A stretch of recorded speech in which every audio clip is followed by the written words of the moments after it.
Hey, goeiemiddag. Ek het so 'n stukkie pout gekry van die verseelde saad. En dit het eintlik 'n agtergrond van waar ek so 'n spannetjie hoenders gehad het. En op 'n stadium het dit nogal vir my meer 'n las geword as 'n plesier. Want wat gebeur het, ons het altyd eiers gekoop en ek het so die begeerte gekry om my eie hoenders te hê. En miskien het julle ook dan nou die hoenders, ek nou net hierdie kraal vir my regmaak. Miskien het julle dan nou ook die hoenders gesien so met per geleentheid.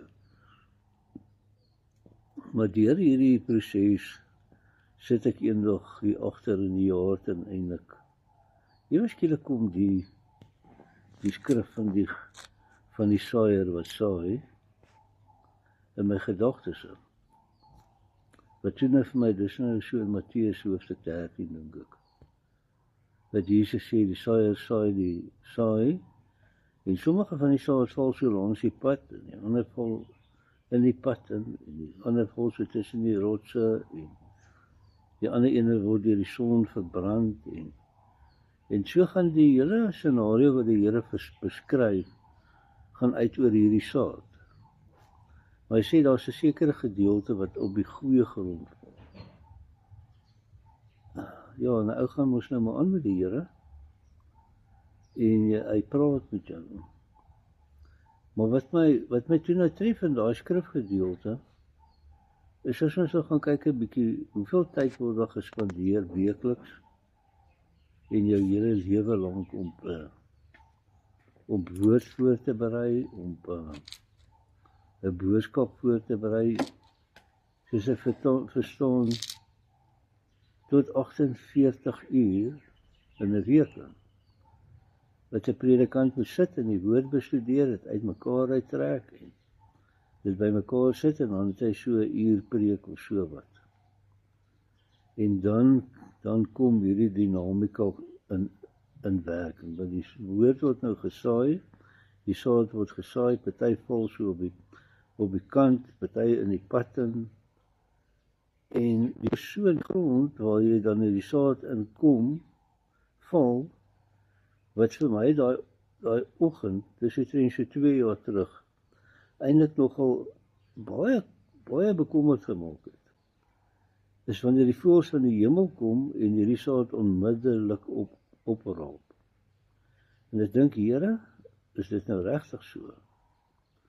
En ek het dit waargeneem so met die hoenders, jy weet, en saai, jy vir die hoenders kos gee, en dis eintlik jou doel, en dan net so dan die voeltjies daar, dan begin hulle ook saam te eet. Die mossies en die duwe kom sit, hulle eet ek saam, so jy wil nou vir jou hoenders kos gee, maar die duwe en die voëls is ook daar om saam te eet. Jy het hulle mos nou nie genooi nie. Maar dit is nou maar so, wanneer ons die woord van die Here saai, en die woord van die Here bedien, deur toewyding en afsondering en gebed, wat jy die woord voorberei, en dan op die ou einde, dan bring jy dit van die preekstoel af. Dus wat ek nou op hierdie huidige oomblik probeer met 'n YouTube, en dan val die saad nou, en party van hierdie saad word net opgeraak. Nou dis my diep bekommer. Dit het my diep geraak. En wat toe nou met my gebeur, so 2 maand terug, ek dink dis al amper seker 4, ja, die maande gaan ook so vinnig verby, hoor, dit is, 'n week is soos 'n oogwink. Soos Vrydag, toe sê Annelief my, dis nou Vrydag. En ek kon dit nie glo nie, 'n week is net so verby. Want die mense is ook maar nou besig met alledaagse goedes, en as jy weer sien, is die week verby. Maar wat toe nou met my gebeur, ewe skielik begin die Here weer met my oor saad te praat, en ek lees daar in Petrus 1, as ek nou reg onthou, is vers 23.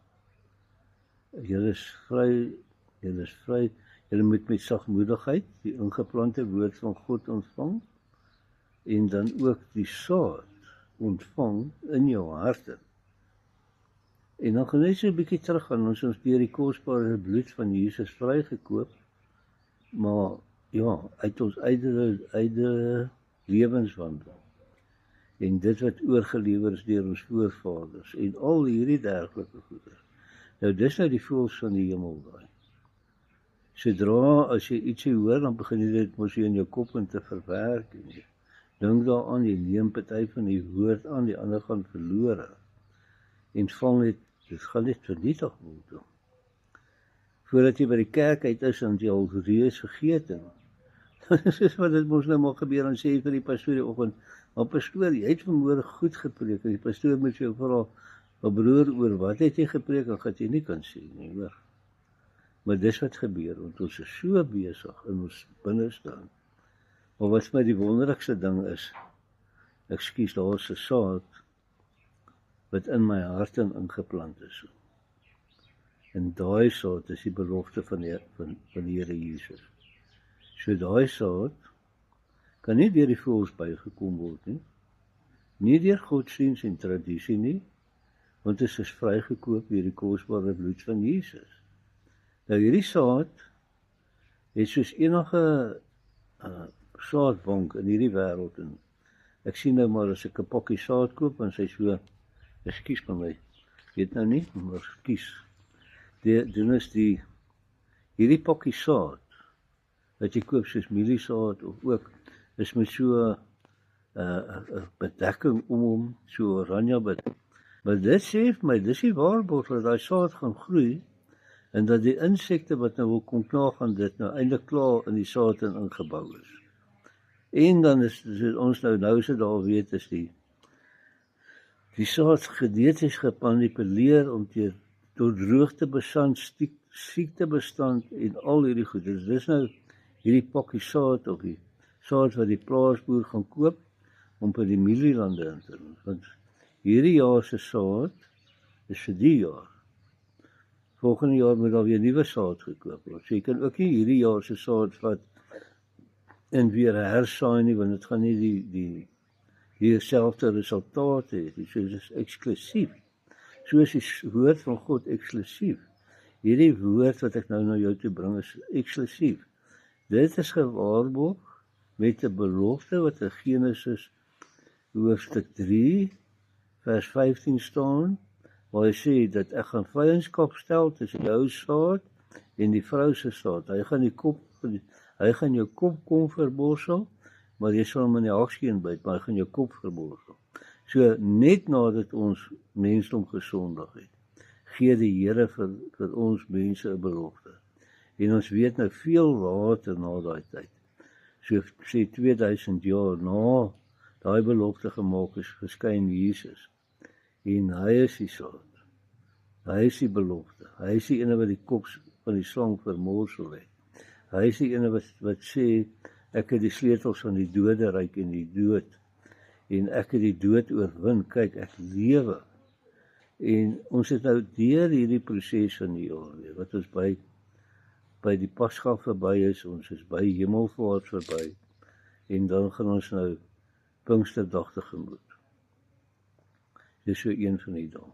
Ek dink dit is so 5 dae van nou, die tyd loop ook so van nou.